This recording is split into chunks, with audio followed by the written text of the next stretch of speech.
ऐसे जीवन में बहुत बहुत परिवर्तन लगातार चलते रहते हैं।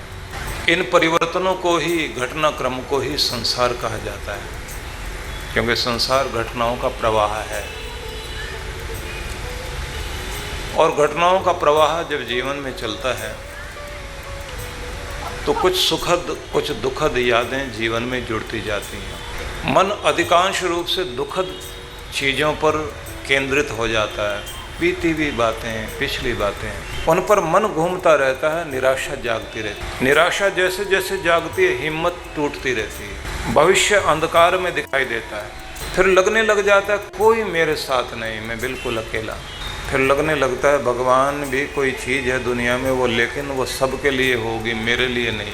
तो धीरे धीरे व्यक्ति नीचे की तरफ जाने लगता है। तो यादें तो सबके पास हैं, लेकिन उन यादों के कैद में अपने आप को मत बनाइए। और परमेश्वर तो जैसे बारिश होती है तो सब पौधों पर गिरती है, तो भगवान की कृपा भी सबकी ओर बहती है, जैसे सूरज की किरणें सबकी तरफ आती हैं। अब नीम जैसे है वो बारिश से कड़वाहट को खींचेगा, गन्ना मिठास को खींचेगा, फूल खुशबू को खींचेंगे।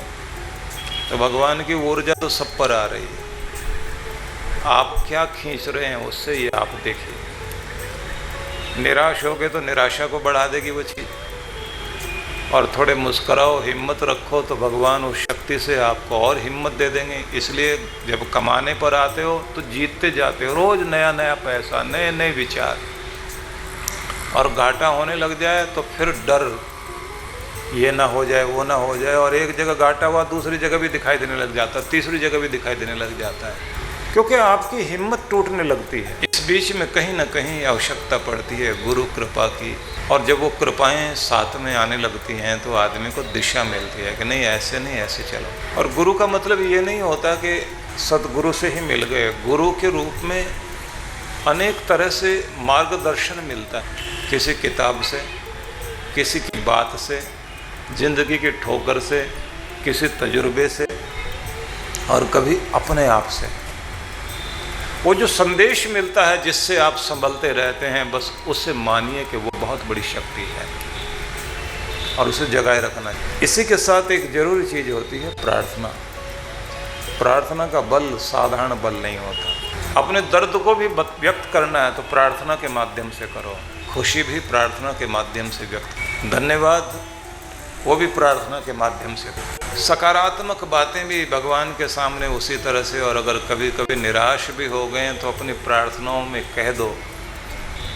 कभी कभी शिकायत भी कर लो, लेकिन शिकायती बच्चा हर समय अच्छा नहीं लगता, हर समय रोते हुआ आदमी भी अच्छा नहीं लगता। और ये मत सोचना कि मेरे पास तो आंसू हैं, पीड़ा है, और क्या है, तो जो है वही तो दूंगा, भगवान को भी तो वही चढ़ाऊंगा। आप ऐसे नहीं हैं जैसे आप सोचते हैं। आपके पास सब तरह की चीज़ें। तो अपने अंदर कुछ परिवर्तन लाओ। अगर आपको ऐसा नहीं लगता तो एक चीज़ सोचिए, आपका घर है, चीज़ों को थोड़ा उलट पुलट करके टेबल को थोड़ा एक अलग जगह सरकाइए, पलंग को थोड़ा ठीक कीजिए, कुछ बेकार वाली चीज़ें बाहर रख दीजिए, कूड़े करकट में डाल दीजिए, सही चीज़ों को सजा लीजिए। कुछ थोड़ा थोड़ा चेंज करके देखिए, आपका कमरा आपको अच्छा लगने लग जाएगा। आप अपने ऑफिस की टेबल को ठीक कर लीजिए, कितना अच्छा लगने लग जाता है। कुछ अपनी पसंद का कलर वाला कपड़ा आप पहन के देखिए, कितना अच्छा लगने लग जाता है। कुछ भी परिवर्तन लाते हैं तो अच्छा लगने ही लगेगा। अपने अंदर के मनहूसियत के विचारों को भी जब बाहर निकालोगे तो अच्छा लगेगा। कुछ भी चेंज करो। लोग क्या कहते हैं, छोड़ो इस घर को, बहुत दुखी हो गए, यहाँ से कहीं और चलते हैं। तो कहीं भी चले जाएं हालत क्या होती है। इंग्लैंड में एक कहानी कही जाती है और वहाँ स्कूलों में भी पढ़ाई जाती है, शायद यहाँ के लोग भी उसकी को सुनाते हैं। उसका सार यही है, एक बच्चा अपनी माँ से बार बार कहता है, छोटा सा घर, बाहर एक एप्पल का ट्री है, हम इस घर से बहुत दुखी हैं। माँ ने कहा क्या चाहता है? कि मैं ऐसी जगह चाहता हूँ जहाँ सुख सुकून हो, निश्चिंतता हो, निर्भयता हो और फिक्र बिल्कुल ना हो। माँ ने कहा बेटा तू ऐसी जगह ढूंढ के आ, फिर वहीं चलेंगे। तो कहते हैं बच्चा गया, 1 साल तक उसने राउंड लगाया पूरी दुनिया, और जब वापस आया तो माँ से बोला मैंने जगह ढूंढ ली है जहाँ सबसे ज़्यादा सुकून है, सबसे ज़्यादा चैन है। बोले कहाँ? कि यही हमारे घर के आंगन में जो पेड़ खड़ा है ना, जहाँ हम पहले बैठा करते थे, बस उससे बढ़िया जगह कोई नहीं है। तो जहाँ हो ना उसी को थोड़ा बेहतर बना लो, उससे बढ़िया जगह कोई नहीं है। लेकिन थोड़ा सा चेंज लाओ घर में, विचारों में, मन में। तो आइए एक प्रार्थना करते हैं। मैं ये सब इस तरह इसलिए सुनाता हूँ क्योंकि पूरे समाज में मैं जो देख रहा हूँ, जहाँ जहाँ जाता हूँ, आज प्रगति के युग में आदमी दुर्गति में जी रहा है। उसे बहुत उत्साहित करने की आवश्यकता है और हर युग पुरुष को युग की आवाज़ सुनकर, युग की समस्या को देखकर वो संदेश देना ही चाहिए कि व्यक्ति खिल जाए, चहक जाए, जग जाए, महक जाए। क्योंकि बहकाने वाली तो बहुत सारी चीज़ें हैं। शायर ने लिखा ना कि साकी ऐसी पिला दे कि महकते जाएं, हम वो कमबख्त नहीं जो बहकते जाएं। तो इसलिए ऐसी महक पैदा हो सके, परमात्मा के नाम का जाम पिएं। कुछ चीज़ें शुरू करने से पहले समझना जरूरी है। व्यक्ति में जो शक्ति होती है, उस शक्ति का सदुपयोग प्रारंभ से ही यदि साहस, जोखिम लेने में व्यक्ति करता जाए और जीतने की आदत बनाए, तो चुनौतियां उसके लिए मनोरंजन बनती हैं। डरना, भागना, कोड़ना, खींचना, दुखी होना, किस्मत को कोसना, अगर ये आदत शुरू से बन गई और माहौल बच्चे को घर में यही मिला, तो उसे दुम दबाकर भागने वाली आदत पड़ जाए। और अगर उसकी खुशी में एक दो विघ्न बाधाएं आ जाएं, तो बच्चों की तरह कितना भी बड़ा क्यों ना हो, रोने लगता है और फिर समस्याओं का सामना नहीं कर पाता। और ये याद रखिए, जिंदगी में परीक्षा तो सब किसी की होती है, क्योंकि जीवन परीक्षा है, जीवन संघर्ष है और जीवन चुनौती है। जीवन एक युद्ध है। इस युद्ध में रोज लड़ना होता है और कहाँ किससे कैसी लड़ाई हो जाए, लड़ाई से मतलब आदमी से लड़ना नहीं है, कौन सी समस्या से कब लड़ना पड़ जाए कहाँ नहीं जा सकता, कहाँ कैसी स्थिति का सामना करना पड़ जाए कुछ कहा नहीं जा सकता। जैसे किसी कमांडो को हर पल तैयार रहना होता है, न जाने कहाँ से किधर से हमला हो जाए, ऐसे ही आपको भी जिंदगी में चलना होता है, हर पल तैयार, हर क्षण सतर्क, हर क्षण सावधान, हर पल योद्धा बनकर सामना करने की हिम्मत। ये ध्यान रखिए, हम कितना भी कहें भगवान हमारी उलझनें दूर कर दो, तो भगवान ऐसा ठेका लेते नहीं हैं। ताला खोलने खुद नहीं आते, चाबी पकड़ाते हैं। वो आपकी मुश्किलें आसान करने नहीं आते, आप कोई अक्ल देते हैं या कोई सहारा देते हैं थोड़ा सा कि चलो ऐसे बात बनेगी। वो आपका रास्ता साफ करते हुए नहीं चलते, आपको ही ऐसा बनाते हैं कि उबड़ खाबड़ रास्ते पर मुस्कुराते हुए दौड़ सको। और भगवान ये भी नहीं करते कि आपकी जिम्मेदारियों का बोझ हल्का करें, उसको तो बढ़ा देते हैं, लेकिन आपकी भी हिम्मत बढ़ा देते हैं कि उठा और उठा। इसलिए ये कभी मत सोचना इतनी जिम्मेदारियां मेरे ऊपर क्यों, मैं ही मिला था क्या। तो जितने मजबूत बनोगे, बहादुर बनोगे, तो उसके बाद समस्या नहीं लगती। और जिन लोगों को ज़्यादा इमोशनल होते हैं, ज़्यादा संवेदनशील, उन लोगों के सामने समस्याएं बहुत ज़्यादा महसूस होती हैं। मतलब ऐसे समझिए, जो ज़्यादा सेंसिटिव होते हैं उनको मौसम भी सताता है, थोड़ी गर्मी, थोड़ा ठंडा मौसम, उसमें बीमार। जो ज़्यादा संवेदनशील होते हैं उनको लोगों की बात भी ज़्यादा लगा कर, जो रफ टफ जीवन जीने लग जाते हैं उन्हें कोई फ़र्क नहीं पड़ता। इसलिए अंदर यदि आप अपने को मजबूत कर लें तो सब चीज़ें ठीक होती हैं। इस भूमिका को ध्यान में रखकर अब आइए विषय की तरफ चलते हैं कि जागना है, भागना नहीं है। मतलब ये हुआ कि अपनी समस्याओं के प्रति जागरूक हो, जागने से ही बात बनेगी। हम जो उपनिषद में पढ़ते हैं, उत्तिष्ठता जागृता प्राप्य वरान निबोधता,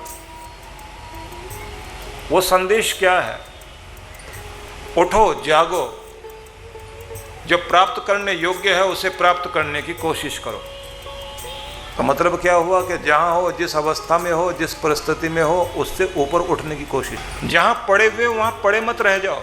जिंदगी ने तुम्हें जहाँ भी जिस रूप में भी खड़ा किया है, अगर किस्मत ने तुम्हें जन्म दिया है कीचड़ में, वहाँ पड़े मत रह जाना। कमल बनकर वहाँ से खिलने की कोशिश करना और ऐसे खिलो कि देवता के चरणों तक पहुँच सको। क्योंकि जो हिम्मत करता है वही कुछ ऊपर उठता है, और जो रोता रहता है और किस्मत को कोसता रहता है वो कभी भी आगे नहीं जा पाता। इसलिए जागने के लिए सबसे पहले ज़रूरी चीज़ है कि हम जहाँ हैं, जिस स्थिति और परिस्थिति में हैं, एक होप, एक आशा मन में जगाओ कि यहाँ से ऊपर उठा जा सकता है। संभावनाएं हैं, मैं कुछ कर सकता हूँ। और जब आप ऐसा सोचते हैं तो कुछ करने के लिए दिमाग काम करेगा आपका।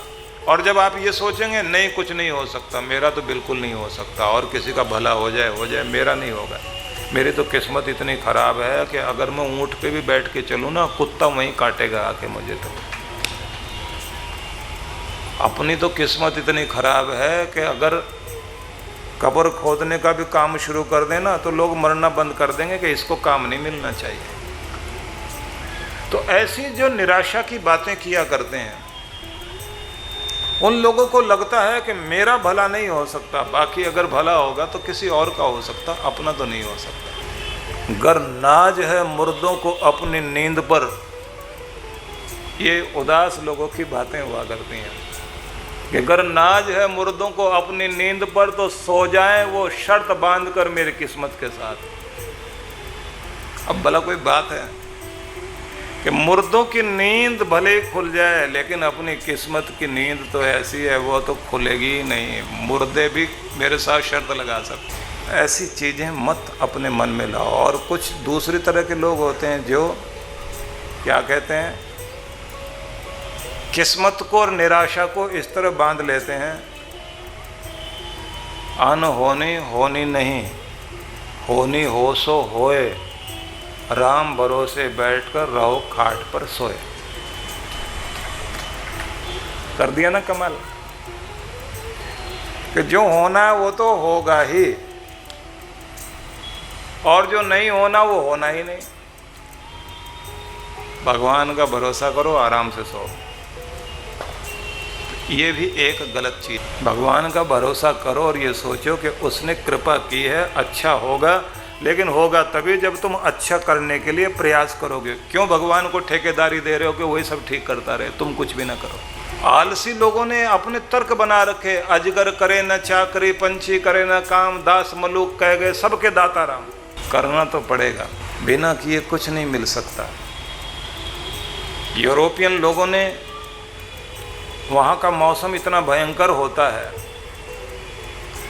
अभी थोड़ी बारिश हुई है ना, उनके यहाँ अगर बर्फ़ गिरी भी हो, 2 दिन पहले बरस गिरी, उसके बाद में फिर बर्फ़ गिरने के बाद बारिश हो जाए, तो बारिश हो जाए तो जो स्नो पड़ती है तो वो आइस बन जाती है। और ऐसी सड़कें हो जाती हैं कि सड़क पर आप धीरे धीरे भी गाड़ी चलाओगे तुरंत उलट जाएगी। और हवाएं इतनी तेज़ और ठंडी, जो भी आपने लपेट रखा कहीं से भी अंदर होकर चली गई तो आपको बीमार कर देगी। और कनाडा की तो हालत ये है कि अगर आप बाहर निकल आए और दस्ताना आपका खुल गया तो अगर आपने लोहे को भी छू लिया तो आपकी चमड़ी उस पर चिपक जाएगी। इतना ठंडा मौसम, मतलब 0 डिग्री -35 इतना ठंडा मौसम। ऐसे मौसम में लोग कहेंगे ऐसी जगह जाके बसना जरूरी है मरने के लिए, लेकिन वहाँ के लोगों ने ये नहीं कहा भगवान ने मौसम दे रखा है इसी में जीना पड़ेगा। उन्होंने कहा यही मौसम है, इसी को ठीक करना है। तो मौसम तो बदलेगा नहीं। शरीर पर स्वेटर पहनकर अपने को गर्म करें वो तो एक तरीका है। उन्होंने कहा घर को ही गर्म करो, ऑफिस को ही गर्म करो, गाड़ी को ही गर्म करो। तो पूरा घर उनका बाहर बर्फ गिर रही है, अंदर बिल्कुल ठीक है, स्वेटर भी पहनने की जरूरत नहीं, आराम से रह रहे हैं। तो व्यवस्था की ना, कर्म किया ना, तो समस्या का समाधान हुआ। अगर किस्मत के भरोसे बैठ जाएं तो फिर तो हालत यही है। ऐसा ही मौसम होता है रूस के अंदर, कोई इधर के लोग जो है धोती कुर्ता पहनकर एक बंडी पहन के जैकेट पहन के चले गए और वहाँ जाते फ्रीज हो गए,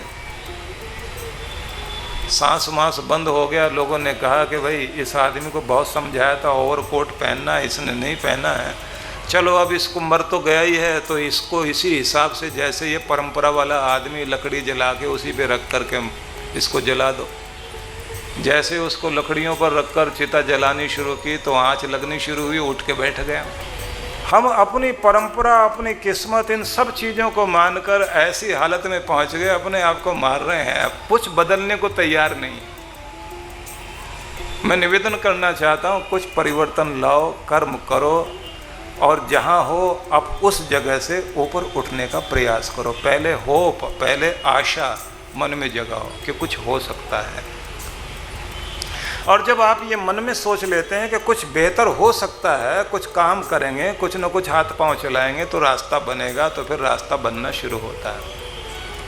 क्योंकि ज़िंदगी की यात्रा इतनी अद्भुत और विकट है कि यहाँ उतना ही दिखाई देता है जैसे किसी गुरु ने शिष्य से कहा कि बेटा तुम जा रहे हो अपने गांव की तरफ और रात अंधेरी है, मेरी कुटिया से होकर जा रहे हो, तुम्हें मैं एक लालटेन देता हूं, एक दिया देता हूं, या समझ लीजिए एक टॉर्च देता हूं। तो गुरु ने एक टॉर्च पकड़ाई, इसके सहारे तुमने जाना है। उसने कहा गुरुदेव 10 किलोमीटर जाना, रास्ता तो दिखाई नहीं दे रहा, और टॉर्च से तो पूरा नहीं दिखाई दे रहा। गुरु ने कहा तुम्हें इस टॉर्च से सिर्फ 20 फुट का रास्ता दिखाई देगा,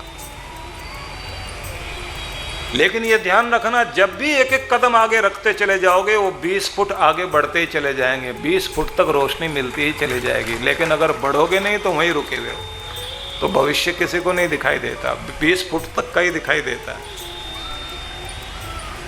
किसी को भी अपना फ्यूचर दिखाई देता है क्या? क्या होगा क्या नहीं होगा?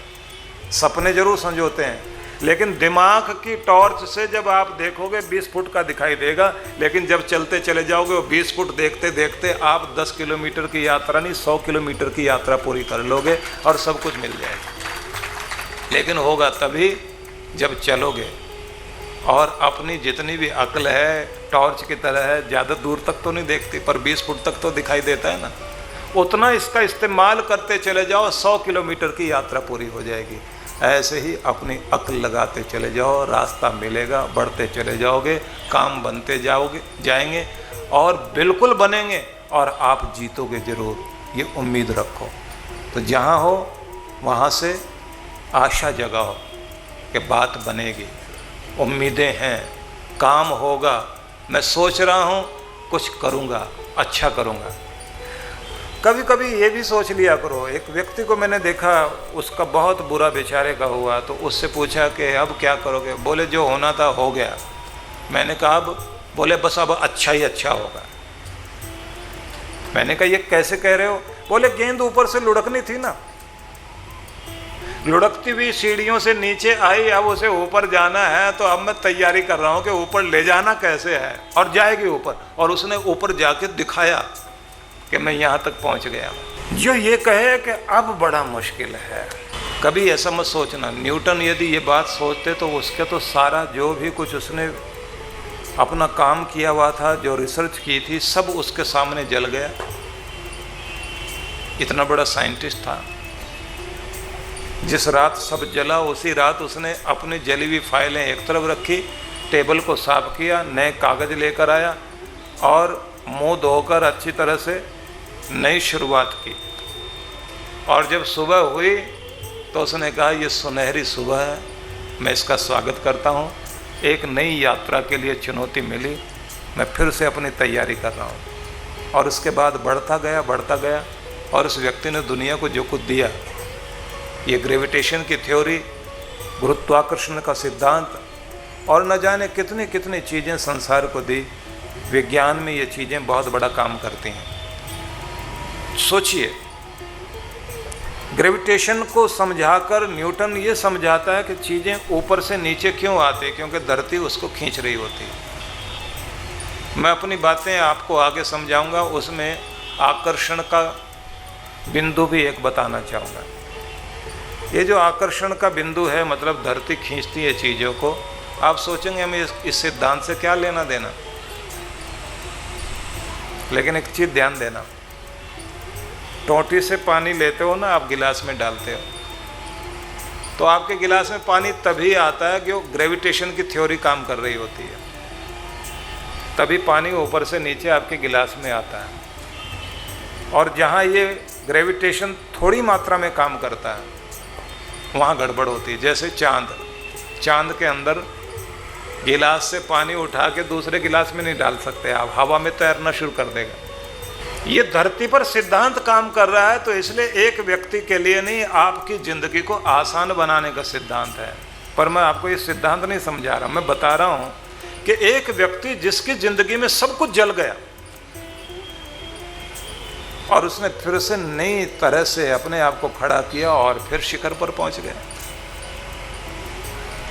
उम्मीदें रखो, नई शुरुआत के लिए फिर से तैयारी करो।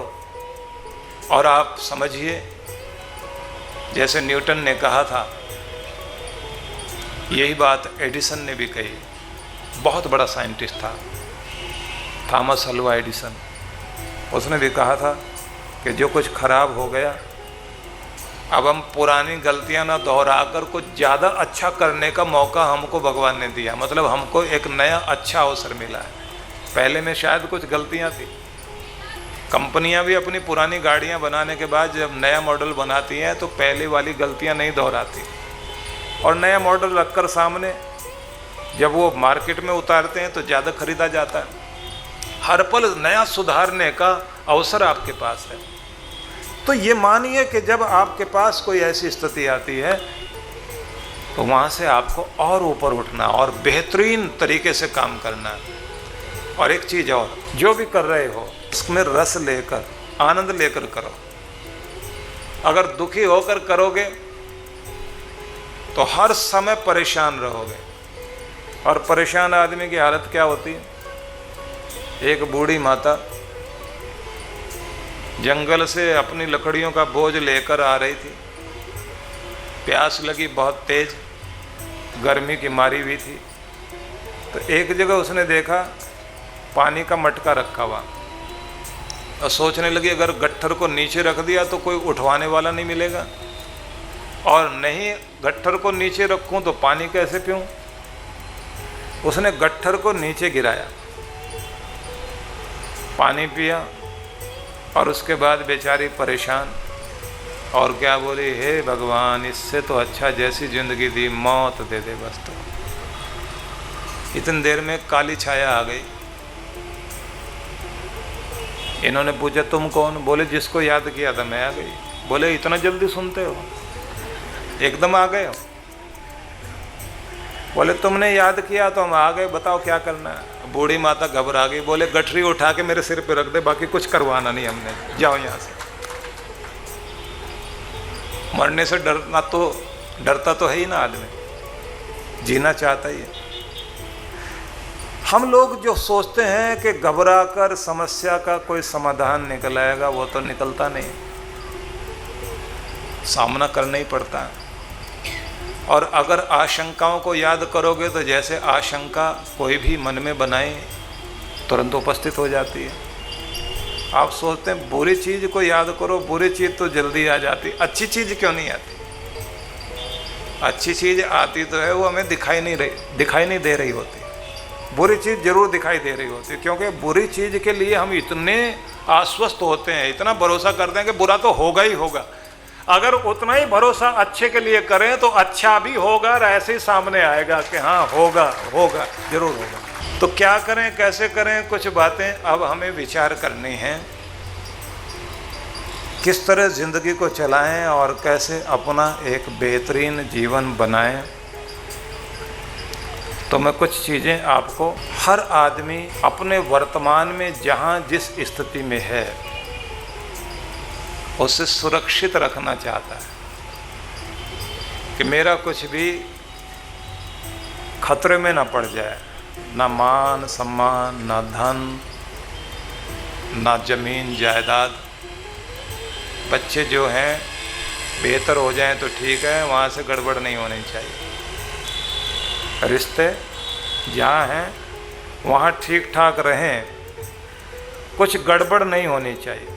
हर व्यक्ति ये सोचता है बिजनेस जो है थोड़ा सुरक्षित गेम खेलेंगे, थोड़ा थोड़ा उधार देंगे, थोड़ा काम करेंगे, क्योंकि कोई लेकर बैठ गया तो हम तो लड़ भी नहीं सकते किसी से पैसा निकाल सकें वापस। और आजकल तो बेईमान लोग चारों तरफ हैं, तो डर बहुत और सुरक्षा की चिंता बहुत सबको है।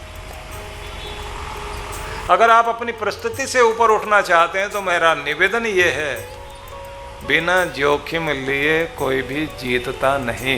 रिस्क फैक्टर जो है वो अपनी जगह है, लेकिन रिस्क लेना पड़ता है। रिस्क लोगे तो कुछ कर पाओगे, इसलिए रिस्क लेना सीखो, बहादुर बनो और छलांग लगाओ। लेकिन ऐसे नहीं बोले नौकरी तो मांग रहे हो मिल जाएगी, लेकिन मिल कैसे रही? बोले बस नौकरी ऐसे मिल रही, लाख रुपए महीने की नौकरी है और चाहो तो 1.5 लाख तक भी हो सकती है। काम क्या करना? बोले लालटेन लेकर ट्रेन के आगे आगे भागना है।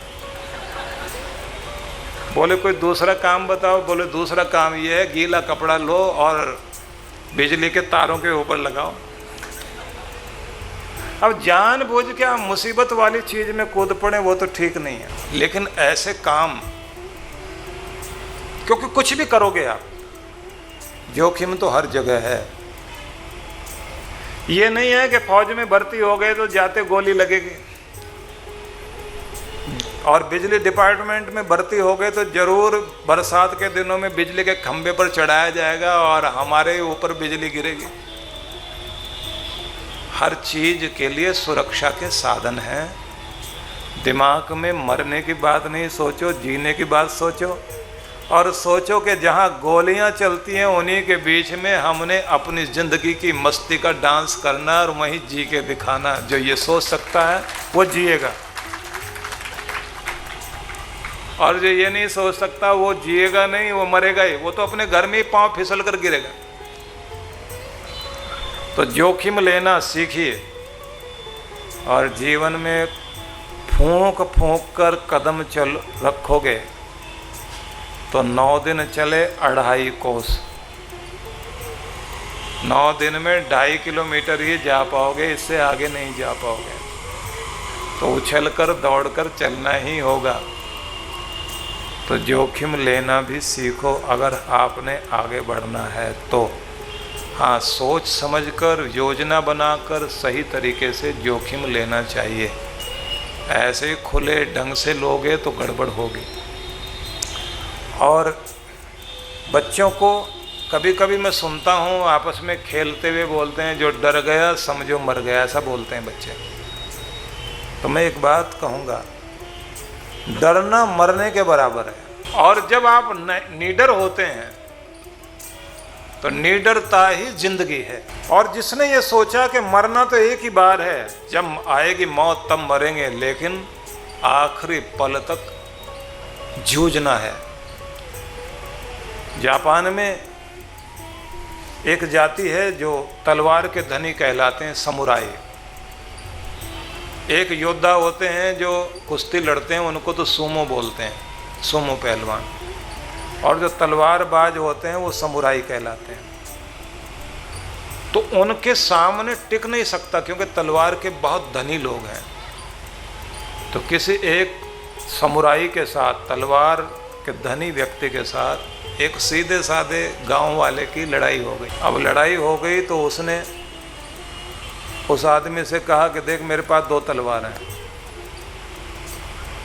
निहत्थे को मैं मारूंगा नहीं क्योंकि मैं योद्धा आदमी हूँ, ये तलवार ले तू और लड़ मुझसे। वो गांव वाला आदमी बोला, भाई साहब अपने को तो तलवार पकड़नी भी नहीं आती, और तुम मारना ही चाहता तो हम सीधे खड़े मार दे। उसने कहा नहीं, चलाओ तलवार और लड़ो। और गांव के आदमी ने सोचा जब ये मारने पर आ ही गया, हमने तो इसको कहा शायद ये छोड़ देगा, जब मारने पर ही आ गया तो तलवार पकड़ी उसने, जो घुमानी शुरू की, जैसे लाठी घुमाते हैं ना ऐसे घुमानी शुरू की। और घुमाता जाए, वो कहे नियम से तो लड़, बोले नियम गया भाड़ में, पहले तो जिंदगी बचानी है।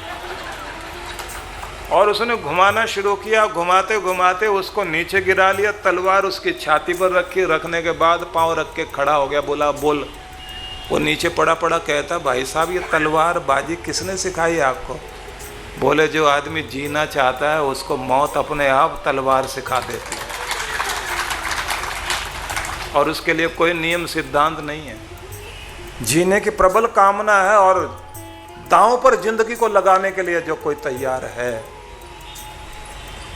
उसे बहादुर से बहादुर भी हरा नहीं सकता, याद रखना। और डरपोक के लिए तो चारों तरफ सुरक्षा का घेरा है, और आदमी की हालत क्या, चोर आ गए घर में, पति ने भी देख लिया लेकिन चादर ओढ़ के लेट गया। पत्नी ने देखा कि इसको समझ में तो आ गया चोर आया हुआ है, तो उसने हिलाना शुरू किया, पति को हिलाया, चोर आए चोर। अब ये चादर ओढ़ के वहीं लेटा लेटा कहता चोर जी आए हैं, चोर जी, जी लगा के बोल रहा है। पत्नी ने सोचा जोश दिलाना पड़ेगा, उसने जोश दिलाना शुरू किया, तुम मर्द हो, मर्द मर्द हो, पहचानो अपने आप को, मर्द हो। आ गया जोश इसमें, खड़ा हो गया और खड़ा होके बोला मर्द हूँ, मर्द मर्द हूँ, पर तेरा हूँ, चोर का नहीं हूँ, कर क्या करेगा? जोश दिलाने से भी क्या हो जाएगा? बहादुर इंसान सामना करने के लिए तैयार होगा, उसे इशारा करने की भी जरूरत नहीं। डरपोक आदमी के लिए कहते हैं ना कि जिस जागते में चोर सामने हो तो आदमी सामना कर ले, लेकिन जब सपने में होता है ना, बड़े बड़े बहादुरों का जो सपना आता है चोर का तो इतना भयंकर आता है, आवाज मुंह से गले से जो है ना घी घी की आवाज निकलती, घी आता है, कांपता रहता, पसीने पसीने हो जाता। ये डर इंसान का उसे सपने में भी डराता है। और बहादुर के लिए कहीं पर भी दुनिया में डर नहीं है।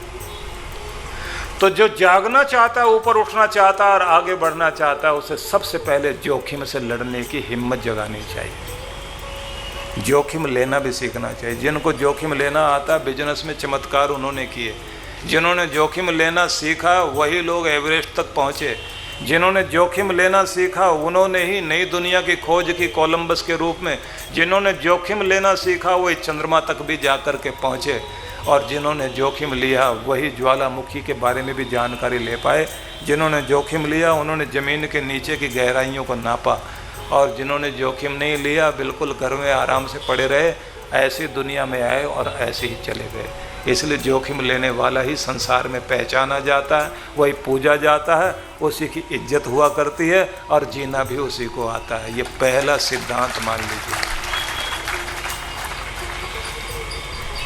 दूसरी बात, जो जागना चाहता है, ऊपर उठना चाहता है, उसे आत्मनिर्माण में, आत्म विकास में जुट जाना चाहिए।